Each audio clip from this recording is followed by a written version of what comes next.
নাস্তিকতা নিপাত যাক, দিন ইসলাম জিন্দাবাদ। নাস্তিকতা নিপাত যাক, দিন ইসলাম জিন্দাবাদ। লাখো প্রাণে একই আওয়াজ, খোদাদ্রোহী সার পাবে না, এই বাংলায় ঠাই হবে না, মুসলমানরা জেগেছে আজ। ঠিক না? তোলো তোলো আওয়াজ তোলো, জোর কদমে সামনে চলো, সবাই মিলে একই তালে দাও না স্লোগান, নারায়ে তাকবীর, নারায়ে তাকবীর। দিন ইসলাম, দিন ইসলাম জিন্দাবাদ, জিন্দাবাদ। ইসলামের জন্য দেশের হয়েছে জন্ম, ইসলামের বিরুদ্ধে গেলে দেশ হবে ভিন্ন। ঠিক না? ইসলামের বিরুদ্ধে যারা নিয়েছে অবস্থান, এই বাংলায় তাই হবে না, যাও হিন্দুস্তান। তোলো তোলো আওয়াজ তোলো, জোর কদমে সামনে চলো, সবাই মিলে একই তালে দাও না স্লোগান, নারায়ে তাকবীর, নারায়ে তাকবীর। দিন ইসলাম, দিন ইসলাম জিন্দাবাদ, জিন্দাবাদ। মুসলমানের এই দেশেতে নাস্তিকদের ঠাঁই নাই, নাস্তিকদের পক্ষে যারা তাদের কোনো রক্ষা নাই। ঠিক কিনা? এই দেশেতে থাকতে হলে কোরআন মানতে হবে, কোরআন না মানলে তাদের পালাতে হবে। ঠিক কিনা? তোলো তোলো আওয়াজ তোলো, জোর কদমে সামনে চলো, সবাই মিলে একই তালে দাও না স্লোগান, নারায়ে তাকবীর, নারায়ে তাকবীর। দিন ইসলাম, দিন ইসলাম জিন্দাবাদ, জিন্দাবাদ।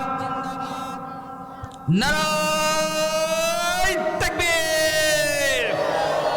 এবার জানতে চাচ্ছি বগুড়াবাসী সবাই কেমন আছেন? বগুড়াতে জন্ম নিয়ে রবের দরবারে আমরা সবাই শুকরিয়া আদায় করে সবাই জবান খুলে বলি আলহামদুলিল্লাহ। এই বগুড়ার সন্তান শহীদ প্রেসিডেন্ট জিয়াউর রহমান 1971 সালে স্বাধীনতার ঘোষণা দিয়ে বাংলাদেশের মানুষের মনোবলকে উজ্জীবিত করেছিলেন। কথা বলেন ঠিক কিনা? বগুড়ার সন্তান শহীদ প্রেসিডেন্ট জিয়াউর রহমান দেশের জন্য জীবন দিয়ে প্রমাণ করেছেন বগুড়ার মানুষ কাপুরুষের সন্তান নয়, বগুড়ার প্রতিটি মানুষ হলো বীর পুরুষের সন্তান। কথা বলেন ঠিক কিনা? সুতরাং এটা শুধু কথাই নয়, তারা এরকম ভাবে প্রমাণ করে দিয়েছে যে তারা এরকম ভাবে জুলাই যুদ্ধে বগুড়ার যুবকরা বুকের তাজা রক্ত দিয়ে বাংলাদেশকে দ্বিতীয়বারের মতো স্বাধীন করেছে। কথা বলেন ঠিক কিনা? সুতরাং বগুড়ার যুবকদের আওয়াজ হবে বাঘের মতো, আওয়াজ দেওয়া যাবে তো ইনশাআল্লাহ। বগুড়ার যে দই, এই দই শুধু সারা বাংলাদেশেই শুধু জনপ্রিয়তা অর্জন করেনি, গোটা বিশ্বে বগুড়ার এই দইটা জনপ্রিয়তা অর্জন করেছে। কথা বলেন ঠিক কিনা? আমরা সেই বগুড়ার সন্তান, আবারও বলি আলহামদুলিল্লাহ। বগুড়ার মিষ্টি যেমন সুন্দর, বগুড়ার প্রতিটি মানুষ হলো তেমন সুন্দর। কথা বলেন ঠিক কিনা? সম্মানিত হাজিরিন, আলোচনা হবে, মাঝে মধ্যে তাকবীর হবে, সুবহানাল্লাহ, আল্লাহু আকবার, এই সকল আওয়াজ জোরে দেওয়া যাবে তো ইনশাআল্লাহ? আপনি একবার সুবহানাল্লাহ বলবেন, আসমান জমিনের ফাঁকা স্থানগুলো আল্লাহ তাআলা সওয়াব দ্বারা পরিপূর্ণ করে দেবেন। সুবহানাল্লাহ বলে আমাদের আজকের এই আলোচনা তখনই সার্থক হবে আমরা যদি যে কথাগুলো এখানে বলা হবে এই কথাগুলোর প্রতি যদি আমরা আমল করতে পারি, তাহলে আমাদের আজকের আলোচনা সার্থক হবে। কথা বলেন ঠিক কিনা? ঈমান যদি খাঁটি থাকে, বান্দার আমল যদি কম হয়, তাহলে ওই অল্প আমলই তার নাজাতের জন্য যথেষ্ট হয়ে যাবে। সুবহানাল্লাহ বলে এবার আসুন, আমি এখন কোরআনের আলোচনার দিকে ফিরে যাব।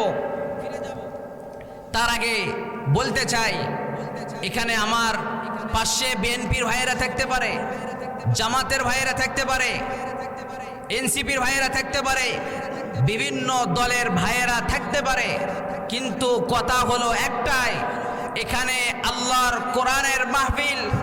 সুতরাং এখানে কোরআন হাদিস থেকে সঠিক হক কথা বলতে হবে, তাই বলা হবে। এখানে কোনো দল মত নিয়ে কোনো কথা চলবে না, কথা বলেন ঠিক কিনা?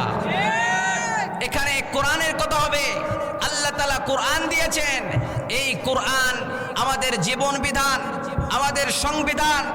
এই কোরআন অনুযায়ী যারা জীবন গড়াবে তারা দুনিয়াতেও শান্তিতে থাকবে, পরকালেও শান্তিতে থাকবে, কথা বলেন ঠিক কিনা? সম্মানিত হাজিরিন, এবার আমি মূল আলোচনার দিকে ফিরে যাব। আল্লাহ তাআলা সূরাতুত তাহার মধ্যে বলেন, তাহা মা আনজালনা আলাইকাল কুরআনা লিতাশকা ইল্লা তাযকিরাতাল লিমান ইয়াখশা তানজিলাম মিম্মান খালাকাল আরদা ওয়াস সামাওয়াতিল উলা। আল্লাহু আকবার বলেন। আল্লাহ তাআলা বিশ্ব নবীকে বলেন, তাহা মা আনজালনা আলাইকাল কুরআনা লিতাশকা। হে নবী, আমি আপনার উপরে কোরআন এই জন্যই নাজিল করিনি যে আপনি কষ্ট পাবেন। আমি তো কোরআন নাজিল করেছি ওই সকল ব্যক্তিদের জন্য যারা আমি আল্লাহ তাআলাকে ভয় করে। সুবহানাল্লাহ বলেন। তানজিলাম মিম্মান খালাকাল আরদা ওয়াস সামাওয়াতিল উলা। আসমান জমিন যিনি সৃষ্টি করেছেন, বলেন তো তিনি কে? আর আওয়াজ করে বলেন, তিনি কে? আল্লাহ তাআলা যিনি আসমান সৃষ্টি করেছেন, যিনি জমিন সৃষ্টি করেছেন, ওই আল্লাহ তাআলার পক্ষ থেকে এই কোরআনটা আসমান থেকে অল্প অল্প করে নাজিল হয়েছে। সুবহানাল্লাহ বলেন। সম্মানিত হাজিরিন, এই তাহা, এই আয়াতের এই শব্দের ব্যাখ্যায় মুফাসসিরিনে কেরাম কেউ কেউ বলেছেন তাহা আমাদের নবীর নাম, আবার কেউ কেউ তাফসীরের কিতাবে বলেছেন যে তাহা এটা নবীর নাম নয়, বরংস অন্যান্য কোরআনের বিভিন্ন সূরার জায়গায় যে হরুফুল মুকাত্তাআত থাকে, ওই রকম হরুফুল মুকাত্তাআতের মতো তাহা হলো একটি শব্দ। তারপরে আয়াতের ব্যাখ্যায় মুফাসসিরিনে কেরাম বলেন, আল্লাহ তাআলা বিশ্ব নবীকে বলেছেন, হে নবী, আমি আপনাকে আপনার উপর কোরআন এই জন্যই নাজিল করিনি যে আপনি কষ্ট পাবেন, বরঞ্চ কোরআন নাজিল করেছি, কোরআন হলো ওই সকল ব্যক্তিদের জন্য উপদেশ, হেদায়েত স্বরূপ যারা আমি আল্লাহকে ভয় করে। সুবহানাল্লাহ বলেন। সুতরাং আল্লাহকে ভয় করার দরকার আছে না নাই, কথা বলেন? কোন বান্দা যদি আল্লাহ তাআলাকে ভয় করতে জানে, আল্লাহ তাআলাকে যদি ভয় করে, ওই বান্দা যেখানে থাকুক না কেন, ওই বান্দা কখনো গুনাহ করতে পারে না। যখনই গুনার সম্মুখীন হবে, আল্লাহর ভয় ভেতরে এসে যাবে, যার কারণে সে গুনাহ থেকে বিরত থাকবে। সুবহানাল্লাহ বলে। আচ্ছা বলেন তো, আমাদের রব কয়জন? জোরে বলেন, আমাদের রব কয়জন? একজন। সুতরাং আমাদের রব যদি একজন হয়, আমাদের নবী যদি একজন হয়, আমাদের ধর্ম যদি একটা হয়, আমাদের কোরআন যদি একটা হয়, তাহলে মানুষের মাঝে এত দ্বন্দ্ব কেন? সবার ঐক্য হওয়ার দরকার আছে না নাই, কথা বলে? আমাদের রব, আমাদের প্রভু এক, একই নবীর উম্মত, জীবন বিধান এক, ওই শিবানী কোরআন। আমাদের প্রভু এক, একই নবীর উম্মত, জীবন বিধান এক, ওই শিবানী কোরআন। তবে কেন এক নও হে মুসলমান? এক হও, এক হও করিয়া আহ্বান। ঠিক না? আমাদের প্রভু এক, বলুন, আমাদের প্রভু এক, একই নবীর উম্মত, জীবন বিধান এক, ওই শিবানী কোরআন। তবে কেন এক নও হে মুসলমান? এক হও, এক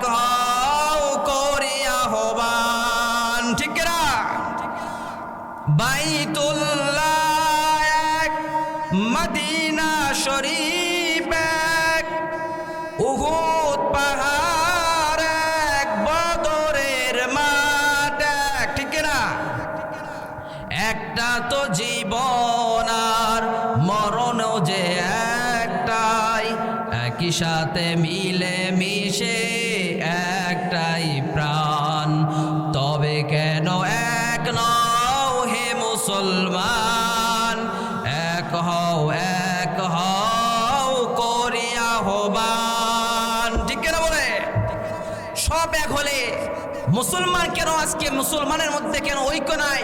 আজকে মুসলমানের মধ্যে ঐক্য না থাকার কারণে জালিম শাসক যে পলায়ন করেছে, সে মুসলমান যদি ঐক্য থাকতো এরকম জুলুম করতে পারতো না। কথা বলেন ঠিক কিনা? সুতরাং আমাদের ঐক্য হতে হবে, আমাদের পরস্পর হিংসা অহংকার ভুলে যেতে হবে। মনে রাখবেন, হিংসা দিয়ে পৃথিবী জয় করা যায় না, অহংকার দিয়ে পৃথিবী জয় করা যায় না। পৃথিবী জয় করতে হলে ভালোবাসা লাগে, ভালোবাসা। কথা বলেন ঠিক কিনা? যুবকরা আছে না মাঠে? যুবক কে কে আজকে হাত তোলো তো দেখি, তোলো হাত তোলো। যুবক কে কে দেখি হাত তুলি। যুবকের আওয়াজ শুনে তো মনে হচ্ছে না যে ময়দানে যুবক আছে। যুবকের আওয়াজ হবে বাঘের মতো, দেওয়া যাবে তো ইনশাআল্লাহ। সুতরাং আমি এবার মূল আলোচনার দিকে ফিরে যাই। আল্লাহ তাআলা সূরাতুত তাহা যখন নাযিল করেন, সূরাতুত তাহা এমন একটি সূরা, এই সূরা যখন এরকম ভাবে হযরত ওমর ফারুক রাদিয়াল্লাহু আনহু যখন তেলাওয়াত করেছিলেন, এটি এমন একটি সূরা, এই সূরার মাধ্যমে হযরত ওমর, সাইয়েদনা ওমর ইসলাম ধর্ম গ্রহণ করেছিলেন। আল্লাহ তাআলা এই সূরার মাধ্যমে হযরত ওমরের অন্তরে ঈমানি ধাক্কা দিয়েছিলেন। সুবহানাল্লাহ বলেন। হযরত ওমর ফারুক রাদিয়াল্লাহু আনহু তিনার বুকে আল্লাহ তাআলা তিনটি ঈমানি ধাক্কা দিয়েছেন। কথা বলেন কয়টি? তিনটি ঈমানি ধাক্কা দিয়েছেন। এক নম্বর হলো বিশ্বনবী যখন তাহাজ্জুদের জায়নামাজে এই দোয়া করেছেন, আল্লাহুম্মা আইজ্জাল ইসলামা বিহাব্বি হাদাইনির রুজুলাইনি ইলাইক বিআবি জাহলিন আও বি ওমর ইবনুল খাত্তাব। বিশ্বনবী বলেছেন, আল্লাহুম্মা আইজ্জাল ইসলাম, হে আল্লাহ আপনি ইসলামকে শক্তিশালী বানায় দেন, ইসলামকে বিজয় করে দেন। এই দুই ব্যক্তির মধ্য থেকে যাকে আপনি পছন্দ করেন তার মাধ্যমে, তার ইসলাম কবুলের মাধ্যমে ইসলামকে বিজয় করে দেন। সুবহানাল্লাহ বলেন। এক নম্বর হলো আবু জেহেল, দুই নম্বর হলো ওমর ইবনে খাত্তাব রাদিয়াল্লাহু আনহু। এই দোয়া বিশ্বনবী যখন করেছেন, আল্লাহ তাআলা এই দোয়াকে কবুল করে নিয়েছেন। এই দোয়া কবুল হওয়ার সাথে সাথে, এই দোয়া করার কারণে, এই দোয়ার দ্বারা ওমরের বুকে প্রথমবার ঈমানি ধাক্কা লেগে যায়। সুবহানাল্লাহ বলেন। বিশ্বনবীর শরীরে যখন ঈমানি ধাক্কা, বিশ্বনবীর দোয়ার দ্বারা যখন ওমরের শরীরে যখন ঈমানি ধাক্কা লেগে যায়, তখন সে বিশ্বনবীকে ফলো করা শুরু করে দেয়। ইসলাম কবুল করার আগে বিশ্বনবীকে ফলো করা শুরু করে দেয়। বিশ্বনবী যদি ডানে যায়, ওমর ডানে যায়। বিশ্বনবী যদি বামে যায়, ওমর বামে চলে যায়। বিশ্বনবী একবার মসজিদুল হারামে তিনি এরকম ভাবে নামাজ পড়ছেন, নামাজের মধ্যে তিনি সূরাতুল হাক্কা তেলাওয়াত করছেন।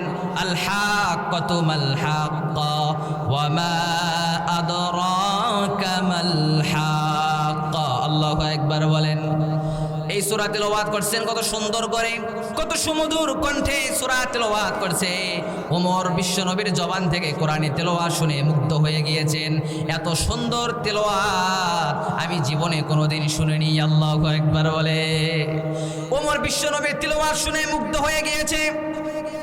বিশ্বনবী কত সুন্দর করে তেলাওয়াত করছে, ওমর কান পেতে সেই তেলাওয়াতগুলো শুনতে থাকলো। যখন এত সুন্দর করে তেলাওয়াত হচ্ছে, ওমর মনে মনে চিন্তা করলো, এমন সুন্দর করে কি যেন বিশ্বনবী তেলাওয়াত করছে, কি যেন বিশ্বনবী পড়তেছে। এটা দুনিয়ার কোনো পড়া নয়। কি সুন্দর অন্তর্মিল, কি সুন্দর তার শব্দ চয়ন, কি সুন্দর শব্দ গঠন, একে অপরের সাথে মিল রয়েছে। নিশ্চিত এটা কোনো কবির কবিতা হবে। সুবহানাল্লাহ বলে। অথচ আল্লাহ তাআলা কোরআনকে কোনো কবিতা হিসেবে পাঠাননি। হাদিসের ভাষায় কোরআন হলো কালামুল্লাহ, আল্লাহ তাআলার কথা। সুবহানাল্লাহ বলেন। ওমর যখন মনে মনে চিন্তা করছে যে বিশ্বনবী হয়তো এরকম ভাবে কোনো কবির কথাগুলো এরকম ভাবে বর্ণনা করছে, তখন আল্লাহ তাআলা বিশ্বনবীর জবান দ্বারা সূরাতুল হাক্কর এরকম ভাবে 41 নম্বর আয়াতটা জবান দ্বারা বের করে দিলেন।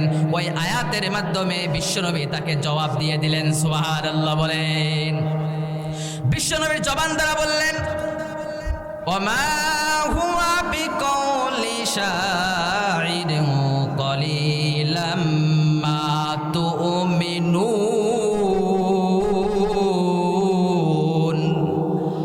জোরে বলেন আল্লাহু আকবার। বিশ্বনবী বললেন, وما هو بقول شاعر قليلا ما تؤمنون। এটা কোনো কবির কাব্য নয়, এটা কোনো কবিতা নয়, তোমরা মুমিন বান্দা অল্পই তোমরা বোঝো। সুবহানাল্লাহ বলেন। ওমর এই কথা শুনে অবাক হয়ে গেলেন। আমি যেই কথাটা মনে মনে ভাবছি, নিশ্চয় মুহাম্মদ যেটা পড়ছে, নিশ্চয় এটা কোনো কোরআন নয়, কোনো কিতাব নয়, কোনো পড়া নয়, নিশ্চয় এটা হবে কোনো কবির কাব্য, কোনো কবির এটা কবিতা হবে। এত সুন্দর মিল। আর বিশ্বনবী কিভাবে আমার মনের খবর জানলো? আচ্ছা বলেন তো, বিশ্বনবী কি গায়েব জানে না আল্লাহ গায়েব জানে? বলেন বলেন, কে জানে? আল্লাহ গায়েব জানে। আচ্ছা বলেন তো, ওমরের অন্তরের অবস্থা বিশ্বনবী জানিয়েছেন না আল্লাহ জানিয়ে দিয়েছেন? বলেন, কে জানিয়ে দিয়েছেন? আল্লাহ জানিয়ে দিয়েছেন। হযরত ওমর মনে মনে যখন চিন্তা করেছে নিশ্চয় কোনো কবির কাব্য হবে, আর বিশ্বনবী পরের আয়াত দিয়ে তারা জবাব দিয়ে দিচ্ছে, ওয়ামা হুয়া বিকাউলি শাইরিন কলিলাম মা তুমিনুন। বিশ্বনবী বলেন কোনো কবির কাব্য নয়, তোমরা অল্পই তোমরা বোঝো। তারপরে আবার বিশ্বনবী এরকম ভাবে তেলাওয়াত করে যাচ্ছে, তখন ওমর মনে মনে চিন্তা করছে, যদি এটা কোনো কবির কাব্য যদি না হয়ে থাকে তাহলে নিশ্চিত এটা হবে কোনো গণকের কথা। কারণ আমি মনে যেটা ভাবছি, মুহাম্মদ কিভাবে বুঝলো আমি এটা ভাবছি, নিশ্চয় এটা কোনো গণকের কথা হবে। আবার বিশ্বনবী পরের আয়াত দিয়ে জবাব দিয়ে দিচ্ছেন। আল্লাহু আকবার বলেন। বিশ্বনবী বলেন, ওয়ালা বিকাউলি কাহিনিন কলিলাম মা তাযাক্কারুন। বিশ্বনবী বলে দেন, এটা কোনো গণকের কথাও নয়, কবির কথা নয়, কোনো গণকের কথা নয়। কলিলাম মা তাযাক্কারুন, তোমরা অল্প লোকই তোমরা উপদেশ গ্রহণ করো। সুবহানাল্লাহ বলেন। এবার ওমর খুব পেরেশানির মধ্যে পড়ে গেছে। ওমর মনে মনে চিন্তা করছে, আমি ভাবলাম এত সুন্দর তিলাওয়াত, এত সুন্দর পড়া, নিশ্চিত এটা কোনো কবির কাব্য হবে। বিশ্বনবী জবাব দিয়ে দিলেন, না এটা কোনো কবির কাব্য নয়। তারপরে ভাবলাম হয়তো এটা কোনো গণকের কথা হবে। বিশ্বনবী বলেন, না এটা কোনো গণকের কথা নয়। তাহলে এই কোরআন কিসের? বিশ্বনবী যেটা তিলাওয়াত করছে তাহলে এটা কি, এর নামটা কি? আবার বিশ্বনবী তার পরের আয়াত দিয়ে আবার জবাব দিয়ে দিচ্ছেন। সুবহানাল্লাহ বলে। ওমর যখন মনে মনে চিন্তা করেন, এটা যদি কোনো কবির কাব্য যদি না হয়ে থাকে, যদি কোনো গণকের কথাও যদি না হয়ে থাকে, তাহলে এটা কি? বিশ্বনবী পরের আয়াত দিয়ে জবাব দিয়ে দিচ্ছেন, তানজিলুম মির রাব্বিল আলামিন। আল্লাহু আকবার বলে। বিশ্বনবী বলেন, এটি এমন একটি কিতাব, এমন একটি কালামুল্লাহ, এমন একটি কিতাব যে কিতাবটা সরাসরি আসমান থেকে আমাদের রবের পক্ষ থেকে নাজিল হয়েছে। সুবহানাল্লাহ বলে। তানজিলুম মির রাব্বিল আলামিন, উভয় জগতের পালনকর্তা সে আল্লাহ তাআলার পক্ষ থেকে নাজিলকৃত একটা কিতাব, কালামুল্লাহ। সুবহানাল্লাহ বলে। এই আয়াতগুলো দ্বারা, সূরা হাক্কার আয়াতগুলো দ্বারা ওমরের বুকে আল্লাহ তাআলা দুইবার ইমানি ধাক্কা দিয়েছেন। দ্বিতীয়বার, কথা বলেন কয়বার? এটা দ্বিতীয় পর্যায়ে ধাক্কা। প্রথমবার ধাক্কা দিয়েছেন বিশ্বনবী তাহাজ্জুদের নামাজে দোয়া করেছিলেন। দ্বিতীয় ধাক্কা হলো এই সূরাতুল হাক্কার মাধ্যমে, আর তৃতীয় ধাক্কা হলো সূরাতুত তাহার মাধ্যমে। সুবহানাল্লাহ বলে। এবার ওমর এই কথাগুলো শুনে কোরআনের প্রেমে পড়ে গেলেন, বিশ্বনবীর ভালোবাসায় মুগ্ধ হয়ে গেলেন, কোরআনের প্রতি ভালোবাসা পয়দা হয়ে গেল। কিন্তু শয়তান বসে নাই, শয়তান ধোঁকা দিচ্ছে। ওমর একবার এরকম ভাবে বিশ্বনবীকে কতল করার জন্য, বিশ্বনবীকে হত্যা করার জন্য বিশ্বনবীর বাড়ির দিকে তরবারি নিয়ে ছুটে গেলেন, বিশ্বনবীকে হত্যা করবেন। রাস্তার মাঝে একজন ব্যক্তির সঙ্গে দেখা। ওই ব্যক্তি বলে, তুমি কোথায় যাও? ওমর বলে, বিশ্বনবীর কল্যাণী আসার জন্য। এবার ওই গ্রাম্য ব্যক্তি বলে, তুমি বিশ্বনবীকে হত্যা করার আগে তুমি তোমার বাড়িতে গিয়ে তোমার বোন এবং তোমার বোন জামাইকে রক্ষা করো। তারা তো মুহাম্মাদের উপরে হাত রেখে তারা মুসলমান হয়ে গিয়েছে। সুবহানাল্লাহ বলে। এবার ওমর রাস্তাকে পাল্টিয়ে নিয়ে বাড়ির দিকে চলে গেল, বোনের কাছে গেল। তার বোন এবং তার বোন জামাই, বোনের নাম হলো ফাতিমা আর বোন জামাইয়ের নাম হলো হযরত সাঈদ রাদিয়াল্লাহু আনহু। তিনারা ইসলাম ধর্ম গ্রহণ করে খাব্বাব রাদিয়াল্লাহু আনহুর কাছে কোরআন শিক্ষা করছে। আল্লাহু আকবার বলে। ইতিমধ্যে ওমর ফারুক রাদিয়াল্লাহু আনহু বাড়িতে এসে গেছে তরবারি নিয়ে। এসে বোনকে মারধর শুরু করে দিয়েছে, রক্তাক্ত করে ফেলেছে, বোন জামাইকে মারছে। খাব্বাব রাদিয়াল্লাহু আনহু যিনি শিক্ষক ছিলেন তিনি লুকিয়ে পড়েছেন ভয়ে। ওমর যখন খুব মারধর করেছে, কেন তোমরা মুসলমান হলে, কেন মুহাম্মাদের হাতে তোমরা মুসলমান হলে? বোন রক্তাক্ত হয়ে জমিনে পড়ে গেছে। বোনের উপরে যখন দয়া হলো তখন এরকম ভাবে ওমর বলল, বোনকে বলল, দেখি তোমরা কি পড়ছো আমাকে দাও। বোন জামাই এবং বোন ফাতিমা ওমরকে বলল, আপনি নাপাক, আপনি আগে পবিত্র হয়ে আসুন, কারণ আমি যেটা পড়ছি এটা পবিত্র ছাড়া স্পর্শ করা যায় না। সুবহানাল্লাহ বলে। এবার হযরতে ওমর ওযু করতে গেলেন, ওযু করলেন, গোসল করলেন। হযরত ওমর এসে তার বোনের কাছ থেকে সেই কোরআনের মাসহাফটি হাতে নিলেন, কোরআন পড়া শুরু করে দিলেন। কোরআন তেলাওয়াত করছেন সূরাতুত তাহা, কত সুন্দর করে তেলাওয়াত করছেন। তাহা মা আনজালনা আলাইকাল কুরআনা লিতাশকা। আল্লাহু আকবার বলে। এরকম ভাবে সুন্দর করে তেলাওয়াত করছে, একটি করে আয়াত পড়ছে, আর ওমরের শরীর থেকে, অন্তর থেকে অন্ধকারের এক একটি করে দরজা খুলে যাচ্ছে। সুবহানাল্লাহ বলে।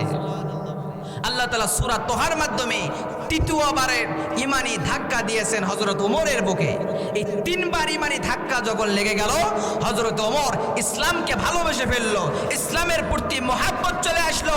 এবার যে মুহাম্মাদকে কতল করার জন্য গিয়েছিল, এবার সেই মুহাম্মাদের হাতে হাত রেখে মুসলমান হওয়ার জন্য মুহাম্মাদের বাড়ি থেকে রওনা দিল। সুবহানাল্লাহ বলে। হযরত ওমর বিশ্বনবীর কাছে মুসলমান হওয়ার জন্য বিশ্বনবীর কাছে রওনা দিল। বিশ্বনবী ওই সময় দারুল আরকামে কোরআন শিক্ষা দিচ্ছে, ইসলাম শিক্ষা দিচ্ছে। কিছু সাহাবীদেরকে বিশ্বনবীর আসার দৃশ্য দেখে এরকম ভাবে হামজা রাদিয়াল্লাহু আনহু বিশ্বনবীর চাচা ভয় পেয়ে গেলেন। বিশ্বনবীকে বললেন, ইয়া রাসূলুল্লাহ, ইয়া হাবিবাল্লাহ, ওই যে ওমর আসছে, সবাই পালাও। বিশ্বনবী বললেন, পালানোর কোনো প্রয়োজন নেই। আমি যে এরকম ভাবে তাহাজ্জুদের নামাজে রবের কাছে দোয়া করেছিলাম, আল্লাহুম্মা ইজ্জাল ইসলামা বিহাব্বি হাদাইনির রাজুলাইনি ইলাইকা। হে আল্লাহ, আবু জেহেল এবং ওমরের মধ্য থেকে, এই দুই ব্যক্তির মধ্য থেকে যাকে তুমি ভালোবাসো তার মাধ্যমে তুমি ইসলামকে বিজয়ী দান করো। সুবহানাল্লাহ বলেন। আল্লাহ হয়তো আমার ওই দোয়াটা ওমরের জন্য কবুল করে নিয়েছেন। আল্লাহু আকবার বলে। তুমি ওমরকে আসতে দাও, বাধা দিও না। ওমর আসলো, দরজা খুললো। দরজা খুলেই বলতেছে, ইয়া রাসূলুল্লাহ, ইয়া হাবিবাল্লাহ, আমি আজ থেকে ওমর কাফের নয়, বেঈমান নয়, আমি কালিমা পড়ে মুসলমান হয়ে গেলাম। সুবহানাল্লাহ বলে। ওমর কালিমা পড়ে যখন মুসলমান হয়ে গেল, সব সাহাবীরা খুশি হয়ে গেল। এবার ওমর বিশ্বনবীকে বলে, ইয়া রাসূলুল্লাহ, ইয়া হাবিবাল্লাহ, নাহনু আলাল হক, আমরা কি হকের উপরে নেই? আমরা কি সত্যের উপরে আছি না? বিশ্বনবী বললেন, বালা নাহনু আলাল হক, অবশ্যই আমরা তো হকের উপরে আছি, আমরা সত্যের উপরে আছি। তখন ওমর বলেন, আমরা যদি সত্যের উপরে থাকি তাহলে আজ থেকে মক্কা নগরীতে কোনো গোপনীয় দাওয়াত চলবে না, আজ থেকে প্রকাশ্যে ইসলামের দাওয়াত চলবে। আল্লাহু আকবার বলে।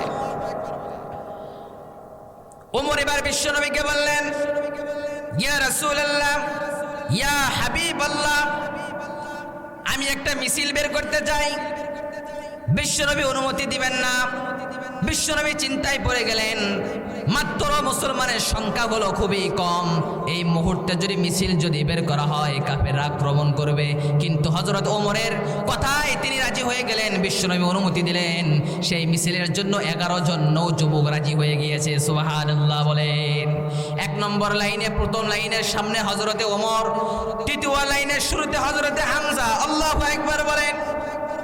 সেই লাইনে সেই ওমর রাদিয়াল্লাহু আনহু এরকম ভাবে মিছিল নিয়ে আল্লাহু আকবারে ধ্বনি দিচ্ছে, আর মক্কার বাইতুল হারামের দিকে রওনা দিচ্ছে। সুবহানাল্লাহ বলে। সেই যে ইসলামী ইতিহাসের মধ্যে সেটাই ছিল 11 জন নৌযুবক মিলে পৃথিবীর ইতিহাসে প্রথমবারের মতো মুসলিমরা আল্লাহু আকবারের তাকবীর দিতে দিতে কাবা চতুরের দিকে মার্চ করলেন। ওই মিছিল দেখে মুশরিক বেঈমানরা তাদের বুক ভেঙে যাওয়া শুরু করলো। সুবহানাল্লাহ বলে। তারা চিন্তা করলো মক্কায় কি শুরু হয়েছে? আমরা যেখানে রাজনীতি করি, আমরা যেখানে বসবাস করি, আমাদের প্রভুত্ব যেখানে কায়েম আছে, আমাদের সামনে কারা মিছিল নিয়ে আসছে তাদের দেখার দরকার আছে। মক্কার কাফের বেঈমান মুশরিকরা বের হয়ে যখনই দেখছে হযরত ওমর নাঙ্গা তলোয়ার নিয়ে দাঁড়িয়ে আল্লাহু আকবারের স্লোগান দিচ্ছে, তখন সকল কাফের মুশরিক লেজ গুটিয়ে পালাতে শুরু করে দিয়েছে। সুবহানাল্লাহ বলে। ওমরকে দেখে এত ভয় করত, ওমর যে রাস্তা দিয়ে যেত শয়তান ওই রাস্তা দিয়ে আসার সাহস পায়নি। সুবহানাল্লাহ বলে। আমরা ভুলে গিয়েছি আমরা কাদের সন্তান? আমরা তো ওই মুসলমানদের সন্তান, যেই মুসলমানরা, যেই বীর পুরুষরা এরকম ভাবে পানির উপরে দাঁড়িয়ে, শূন্যের উপরে দাঁড়িয়ে আল্লাহু আকবারের স্লোগান দেওয়ার কারণে গৌর গোবিন্দ তার রাজ পোশাক ছেড়ে পালাতে বাধ্য হয়েছিল। কথা বলেন ঠিক কিনা? সুতরাং আমাদের তাকবীরের আওয়াজ উঁচু হতে হবে। মুসলমানের তাকবীরের আওয়াজ যতদিন উঁচু করতে থাকবে, এই আওয়াজ যতদিন মুসলমান দিতে থাকবে, মুসলমান কখনো ব্যর্থ হবে না। বিজয় উচিত, বিজয় অবলম্বন হবেই। কথা বলেন ঠিক কিনা? নাস্তিকতা নিপাত যাক, দিন ইসলাম জিন্দাবাদ। নাস্তিকতা নিপাত যাক, দিন ইসলাম জিন্দাবাদ। লাখো প্রাণে একই আওয়াজ। খোদাদ্রোহী সার পাবে না, এই বাংলায় ঠাই হবে না। মুসলমানরা জেগেছে আজ। ঠিক না? তোলো তোলো আওয়াজ তোলো, জোর কদমে সামনে চলো, সবাই মিলে একই তালে দাও না স্লোগান। নারাই তাকবীর, নারাই তাকবীর। দিন ইসলাম, দিন ইসলাম জিন্দাবাদ, জিন্দাবাদ। ইসলামের জন্য দেশের হয়েছে জন্ম, ইসলামের বিরুদ্ধে গেলে দেশ হবে ভিন্ন। ঠিক না? ইসলামের বিরুদ্ধে যারা নিয়েছে অবস্থান, এই বাংলায় তাই হবে না, যাও হিন্দুস্তান। তোলো তোলো আওয়াজ তোলো, জোর কদমে সামনে চলো, সবাই মিলে একই তালে দাও না স্লোগান। নারাই তাকবীর, নারাই তাকবীর। দিন ইসলাম, দিন ইসলাম জিন্দাবাদ, জিন্দাবাদ। মুসলমানের এই দেশেতে নাস্তিকদের ঠাঁই নাই, নাস্তিকদের পক্ষে যারা তাদের কোনো রক্ষা নাই। ঠিক কিনা? এই দেশেতে থাকতে হলে কোরআন মানতে হবে, কোরআন না মানলে তাদের পালাতে হবে। ঠিক কিনা? তোলো তোলো আওয়াজ তোলো, জোর কদমে সামনে চলো, সবাই মিলে একই তালে দাও না স্লোগান। নারাই তাকবীর, নারাই তাকবীর। দিন ইসলাম, দিন ইসলাম জিন্দাবাদ, জিন্দাবাদ। নারাই তাকবীর। মাশাআল্লাহ, মনে হচ্ছে যুবকরা মাঠে আছে। কথা বলেন ঠিক কিনা? যুবকের আওয়াজ যতদিন থাকবে ততদিন ইসলামের বিজয় হবে। কথা বলেন ঠিক কিনা? সম্মানিত হাজিরিন, সেরকম ওমর আজকে বাংলাদেশে দরকার আছে না নাই? কথা বলেন।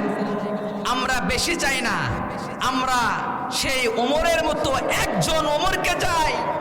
ওই একজন ওমরের মতো যদি আমরা ওমর পাই, বাংলাদেশে ইসলামী খিলাফত কায়েম হবে। কথা বলেন ঠিক কিনা?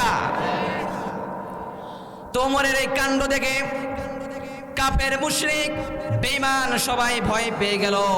যেই ওমর আগে মুসলিম ছিল না, যেই ওমর আগে আমাদের দলে ছিল, যেই ওমর আগে কাফের ছিল, সেই ওমর কিভাবে মুসলমান হয়ে গেল? ওমরের এই দৃশ্য দেখে কাফের মুশরিক বেঈমানরা এরকম ভাবে ভয়ে থরথর করে পালাতে শুরু করে দিল। সুবহানাল্লাহ বলেন। যে মিছিলের মাধ্যমে ইসলাম তার আগমন বার্তা মক্কাবাসীকে জানিয়েছিল, কাবার চতুর্মুখী সেই আলোর মিছিল আজও থামেনি, চলছে কিয়ামত পর্যন্ত চলবে, কেউ থামাতে পারবে না। ইমানের এই মিছিল সামনে এগিয়ে নেওয়ার জন্য একজন ওমর আমরা চাই, এর বেশি লাগবে না। একজন ওমরের জন্য উন্মুক্ত হয়ে আছে বাংলাদেশ। কথা বলেন ঠিক কিনা? বাংলাদেশ তথা গোটা মুসলিম একজন ওমরের অপেক্ষায় আছে। কথা বলেন ঠিক কিনা?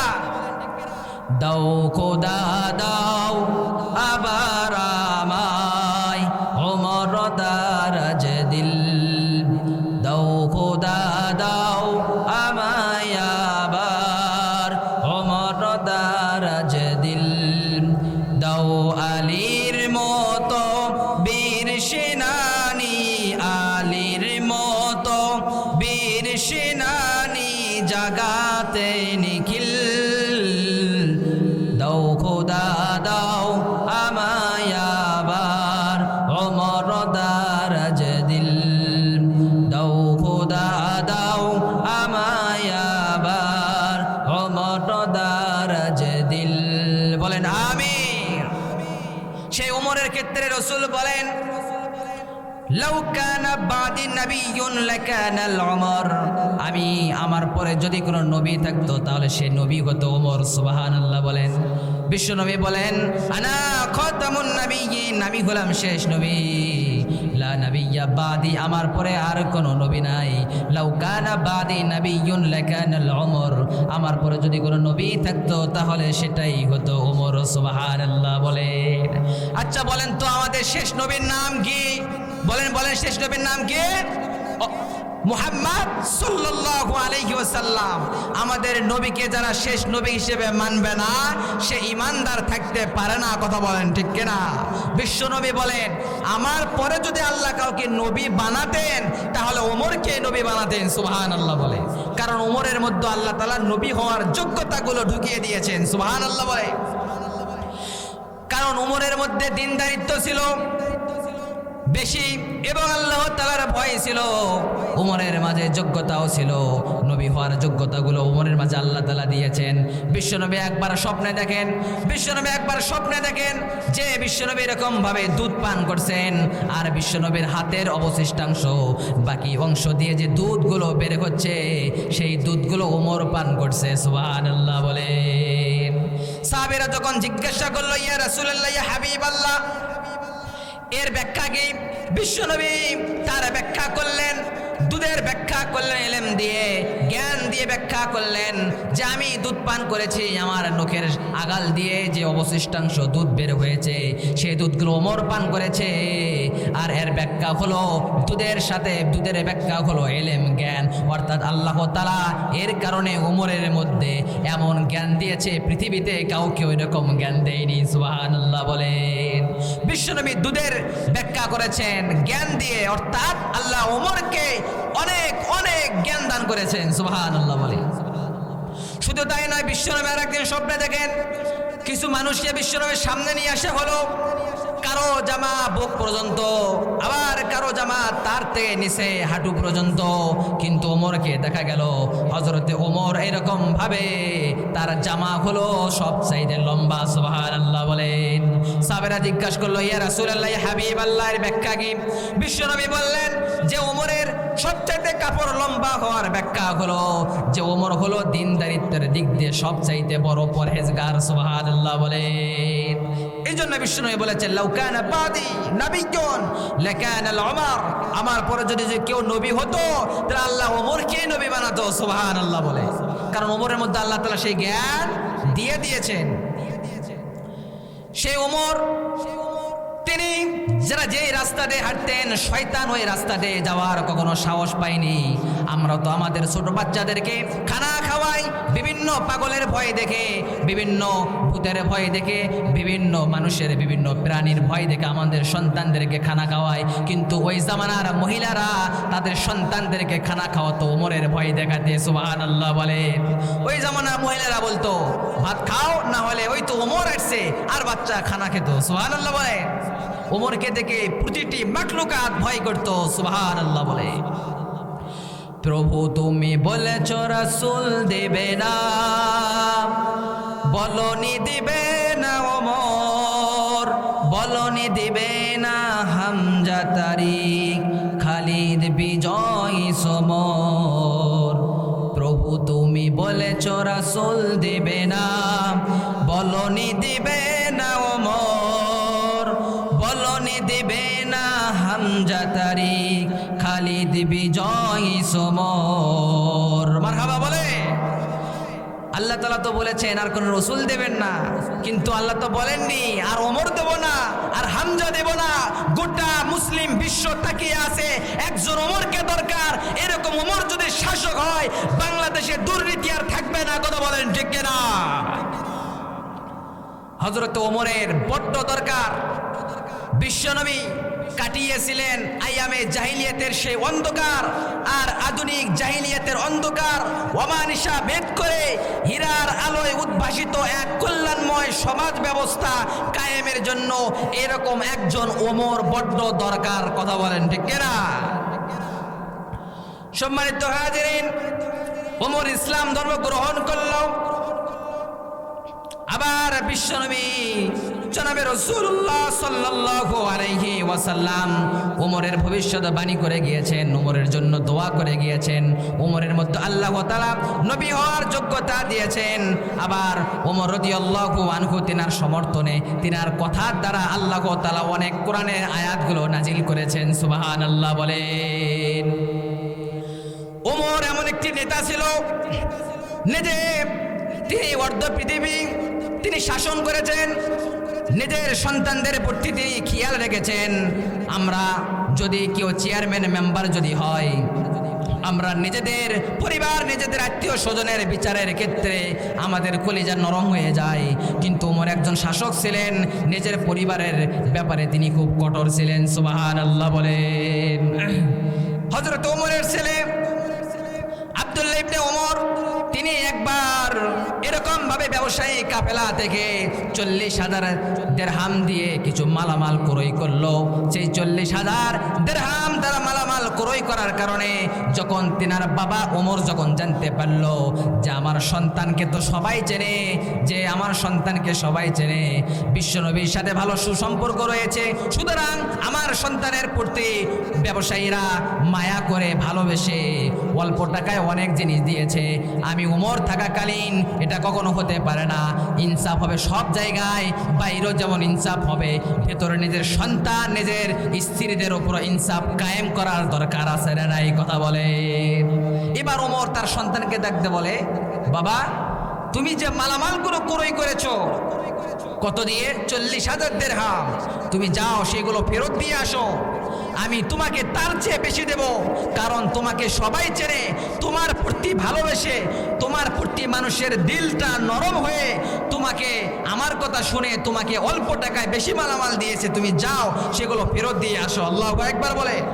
নিজের সন্তানকেও ছাড়েননি, এমন তিনি ইনসাফপূর্ণ মানুষ ছিলেন। বিচার তিনি পার্লামেন্টে যে আইন পাশ করেছেন, সে আইন আগে নিজের পরিবারে তিনি বাস্তবায়ন করেছেন। সুবহানাল্লাহ বলে। সাইয়েদনা ওমর রাদিয়াল্লাহু আনহু তিনি একবার মদিনার মসজিদে মেম্বারে বসিয়া খুতবার মধ্যে তিনি এরকম ভাবে উচ্চ আওয়াজে বলা শুরু করে দিলেন, ইয়া সারিয়াতাল জাবাল। উচ্চ আওয়াজে এই কথা বলে দিলেন। সাহাবীরা পরস্পর এরকম ভাবে বলা বলি করছে, কি ব্যাপার, ওমরের কি হলো? খুতবার মধ্যে ইয়া সারিয়াতাল জাবাল বলল, যার আগের শব্দের সাথে মিল নাই, পরের শব্দের সাথে মিল নাই। ওমর এই কথা বলার পরে নামাজ শেষে ওই লোকগুলো যখন বুঝতে পারলো, ওমরকে যখন জিজ্ঞাসা করলো যে হুজুর আপনি খুতবার মধ্যে ইয়া সারিয়াতাল জাবাল বললেন কেন, যার আগের পিছে কোনো মিল নাই? ওমর ফারুক বললেন, সাইয়েদনা ওমর বললেন, আমি খুতবা খুতবা দেওয়া চলাকালীন আল্লাহ তাআলা আমার সামনে ওই যুদ্ধের এক দৃশ্য আমার সামনে তুলে ধরলেন। আমি দেখতে পাচ্ছি মুসলিম সেনাবাহিনীরা, মুসলিম যোদ্ধারা পারস্যে যুদ্ধ করছে। যুদ্ধ করা অবস্থায় তাদের ডান দিকে আছে জাবাল অর্থাৎ পাহাড়, আর বাম দিকে আছে উপত্যকা। ওই বাম দিকে উপত্যকায় তাদের শত্রুরা ওত পেতে বসে আছে, আর আমার সাহাবীরা মুসলিম যোদ্ধারা সেই ডানে পাহাড়ের দিকে না গিয়ে তারা সেই শত্রুর দিকে অর্থাৎ বামে উপত্যকার দিকে রওনা দিচ্ছে। আমি যখন এই দৃশ্য দেখলাম তখন আমি উচ্চ আওয়াজে বললাম, ইয়া সারিয়াতাল জাবাল, হে মুসলিম যোদ্ধারা, হে সারিয়া, তোমরা বামে যেও না, বামে শত্রুরা ওত পেতে বসে আছে।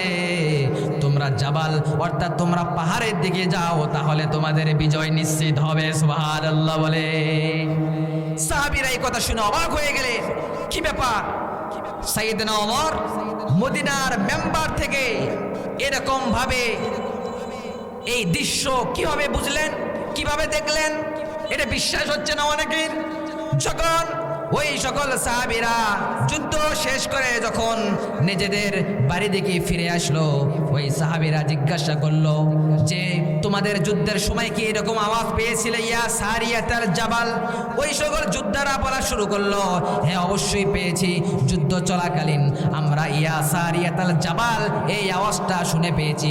সেই আওয়াজটার কারণ হয় সেটি হলো সাইয়েদেনা ওমরের। সুবহানাল্লাহ বলে তিনি এরকম একজন বিচক্ষণ নেতা ছিল। আল্লাহ তাআলা তিনাকে ভালোবেসেছেন, তিনার সামনে যুদ্ধের চিত্রকে তুলে ধরেছেন। তিনি দেখতে পাচ্ছেন মুসলিম বাহিনীরা তারা পরাজিত হওয়ার কাছাকাছি, এই জন্য তিনি ঘোষণা দিয়েছেন, ইয়া সারিয়াতাল জাবাল, হে সারিয়াবাসী, তোমরা উপত্যকার দিকে যাও না, তোমরা ডানে পাহাড়ের দিকে যাও, তাহলে তোমাদের বিজয় নিশ্চিত। সুবহানাল্লাহ বলে